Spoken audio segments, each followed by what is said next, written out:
Hello guys, let's quickly introspect the services. So you can inspect the services with the usual kubectl1 get and kubectl1 describe commands. As you can see in the screen, in the example above, we have exposed the service as a node port on port 30001 across the entire cluster. This means we can point a web browser to that port on any node and get to the service. You will need to use a node IP that you can reach, and you will need to make sure that any firewall and security rules allow the traffic. Now, let's let's discuss a web browser accessing the app via a cluster node with an IP address anything x1, x2, x3, x4, which is x1 dot x2 dot x3 dot x4 on the cluster wide port 30001. Now, endpoint objects. So earlier in the lectures, we said that every service gets its own endpoint object with the same name as the service. This holds a list of all the pods the service matches and is dynamically updated as pods come and go. We can see endpoint with the normal kubectl1 command. Now in the command below, we abbreviated the endpoint to AP. I mean this one. Now, yeah, that is self-explanatory. Let's quickly summarize deploying services.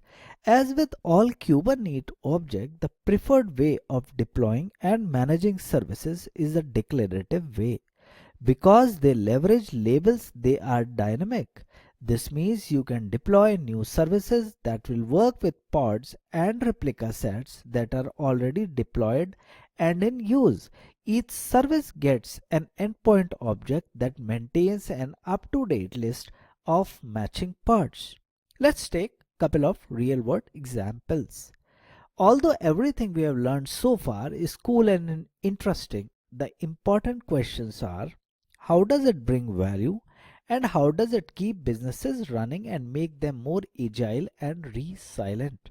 Let's take a minute to run through a really common real world example: making updates to business apps.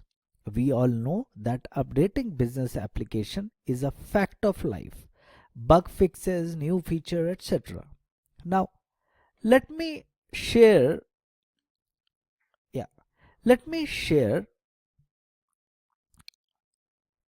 an example of simple business app deployed on a Kubernetes cluster as a bunch of pods managed by replica sets. As part of it, we have got a service selecting on pods. One second. Yeah, service selected. I'm sorry. As a bunch of pods managed by replica set, as part of it, we have got a service selecting on pods with labels that match app is equal to biz1 and zone is equal to prod. Notice how the pods have both the labels and the service selector requires. The application is up and running.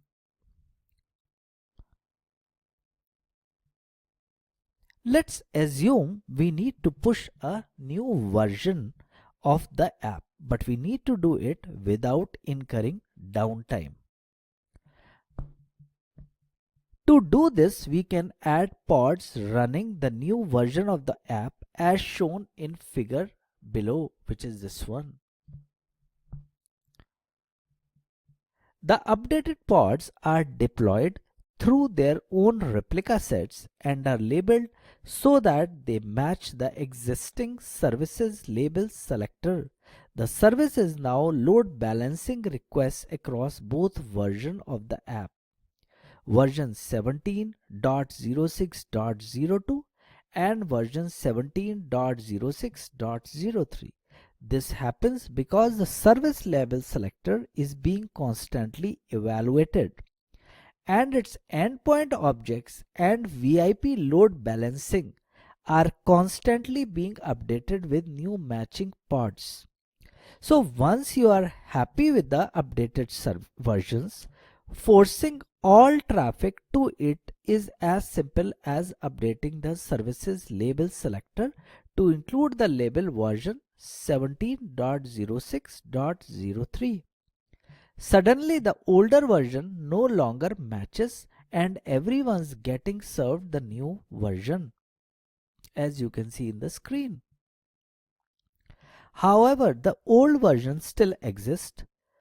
We are just not using it anymore. This means that if we experience an issue with the new version, we can switch back on the previous version by simply changing the label selector on the service to include version 17.06.02 instead of version 17.06.03. Let's see this figure. This one, the lower one. Now everybody is getting the old version. This functionality can be used for all kinds of things: blue, green, canaries, you name it, and it's very powerful.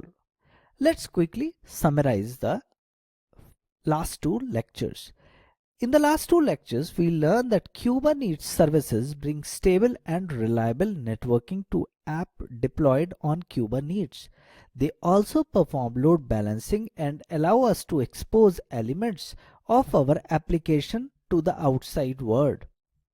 Services are first-class objects in the Kubernetes API and can be defined in the standard YAML or JSON manifest files, as I have done in the early lectures. They use label selector to dynamically match pods, and the best way to work with them is declaratively. So with that, I'm taking a pause again, and in the next lecture we would be starting a new topic subtitle. Thank you very much.